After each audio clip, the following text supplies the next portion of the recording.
இரண்டு சமமான தொகையை 11% தனி வட்டிக்கு 3 1/2 மற்றும் 4 1/2 ஆண்டுகளுக்கு விட்டால் பிறகு கிடைக்கக்கூடிய தனி வட்டியின் வித்தியாசம் ரூ 412.50 எனில் அசல் தொகைகளை காண்கன்னு கேட்டிருக்காங்க.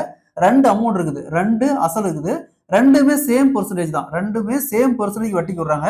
ஒரு தொகையை 3 வருஷத்துக்கு வட்டிக்கு விடுறாங்க, இன்னொரு தொகையை 4 வருஷத்துக்கு வட்டிக்கு விடுறாங்க. ஸோ அதுக்கப்புறம் கிடைக்கக்கூடிய வட்டியின் வித்தியாசம், அதாவது 3 வருஷத்துக்கும் 4 வருஷத்துக்கும் இடையில கிடைக்கக்கூடிய வட்டியின் வித்தியாசம் ரூ 412.50 அப்படிங்கிறாங்க. ஸோ அப்படின்னா அசல் தொகை என்னவா இருக்குன்னு கேட்குறாங்க. இந்த மாடல் சம் கேட்டாங்களா, சேம் பெர்சன்டேஜ் இருந்துச்சுன்னா இங்க வட்டி எவ்வளவு இருக்குது, 11%. ஸோ இந்த 11% தான் இந்த வித்தியாசம் 412.50. அப்போ நமக்கு தேவை அசல் அப்படிங்கிறது எப்பவுமே அசல் அப்படிங்கிறது 100%.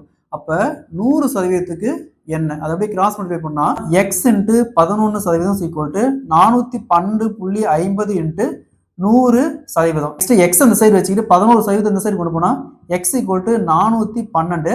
ஸோ இங்க பாருங்க, 2 டிஜிட் தள்ளி புள்ளி இருக்குது, 100 இருக்குது, 2 0 அப்படி பெருக்கும் போது என்ன ஆகும், இந்த புள்ளி போயிடும். அப்ப என்ன வரும், 50% வகுத்தல் இந்த 11% போச்சுன்னா பெருக்கலுக்கு போச்சுன்னா வகுத்தல் வரும் 11%.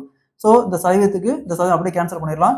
ஸோ இங்க 41,250 11 கேன்சல் பண்ணா 3,750. ஸோ அசல் பார்த்தோம்னா 3,750. Option C is the correct answer. அதே மாதிரி இந்த சம் பாருங்க, இரண்டு சமமான தொகையை 10% தனி வட்டிக்கு 3 மற்றும் 4 ஆண்டுகளுக்கு விட்டால் பிறகு கிடைக்கக்கூடிய தனி வட்டியின் வித்தியாசம் ரூ 500 எனில் அசல் தொகையை காண்க கேட்டிருக்காங்க. ஸோ அதே மாதிரி தான் இந்த சம சால்வ் பண்ணி ஆன்சரை கமெண்ட்ல போடுங்க.